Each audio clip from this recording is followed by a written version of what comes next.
प्रिय मित्रों, राजाओं के पहले ग्रंथ में हम पढ़ते हैं कि इस्राएलियों का पहला मंदिर राजा सुलेमान द्वारा बनाया गया।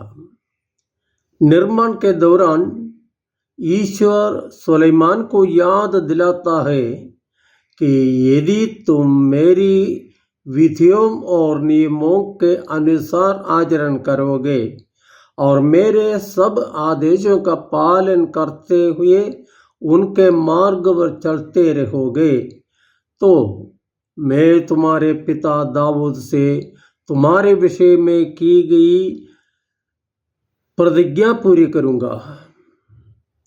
मैं इस्राएलियों के बीच निवास करूंगा और अपनी प्रजा इस्राएल का परित्याग नहीं करूंगा।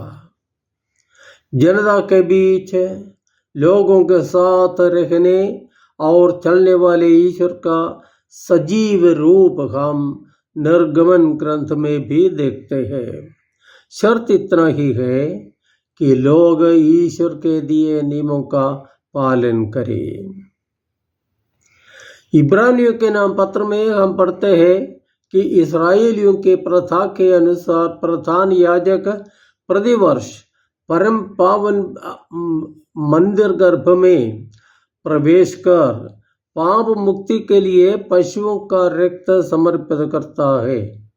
लेकिन यीशु मसीह ही वो सच्चे महापुरोहित है जिन्होंने सारी मानव जाति की पाप मुक्ति के लिए एक ही बार आत्मा बलिदान किया और स्वर्ग में प्रवेश कर महिमान्वित हो गए।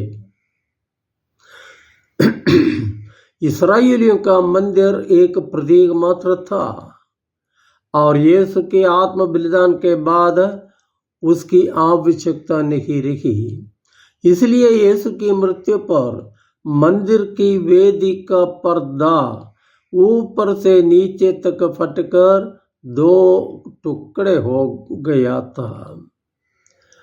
आज के सुसमाचार में हमने सुना कि वंशावली के अनुसार यीशु राजा दाऊद का पुत्र है, लेकिन ईश पुत्र होने के कारण वो दाऊद का प्रभु है। और दाऊद ने लिखा था कि मसीह महिमामय ईश्वर के दाहिने उपस्थित हुए हैं। जहाँ ईश्वर है वही स्वर्ग है, मंदिर है। मनुष्य के हाथों बनाया गया मंदिर इसलिए पवित्र है कि वहाँ ईश्वर उपस्थित है। पुराने विधान के अनुसार अदृश्य ईश्वर इस्राएलियों के बीच निवास करता था। सुलेमान के बने मंदिर में वह उपस्थित था, लेकिन अपना मानव मुक्ति कार्य संपन्न होने पर परम पावन ईश्वर के दाहिने उपस्थित होने से पहले मनुष्यों के बीच रहने के लिए एक अति विस्मयकारी योजना पूरी करने के बाद ही वो स्वर्ग गया। वो योजना थी परम प्रसाद की स्थापना।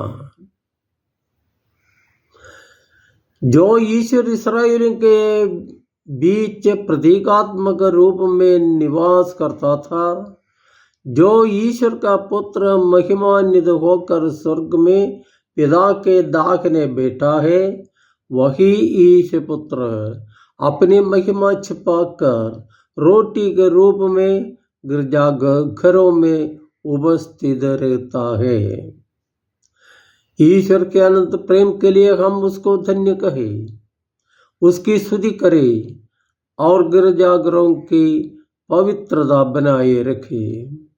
और हम यह न भूले कि ईश्वर को धन्यवाद देने का उत्तम मार्ग उसके दिए नियमों का पालन करना है, जैसे कि ईश्वर ने राजा सुलेमान को याद दिलाया था। आज कलीसिया ख्रीस्त राजा का पर्व मनाती है। राजा का मतलब है जनता का पिता, संरक्षक, पालनहार, आश्रयदाता, मार्गदर्शक, न्यायकर्ता एवं शिक्षक बनना।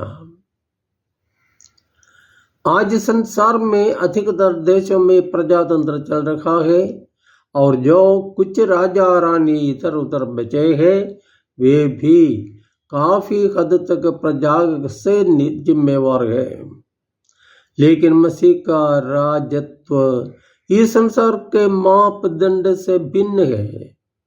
पिलातुस के सामने यीशु ने स्पष्ट किया कि मैं राजा हूं, लेकिन मेरा राज्य इस संसार का नहीं है।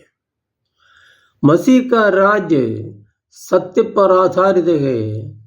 इस राज्य में प्रेम, क्षमा, पश्चाताप, दयालुता आदि सद्गुणों के नियम प्रचलित है। इस राज्य में ईश्वर की इच्छा ही नियम है और ईश्वर की महिमा लक्ष्य। कर्तृ प्रार्थना में हम रोज ईश्वर से विनती करते हैं कि तेरा राज्य आए। हम इस राज्य के सुयोग्य सदस्य बनने के लिए सदा प्रयास करते रहे। जय यीशु।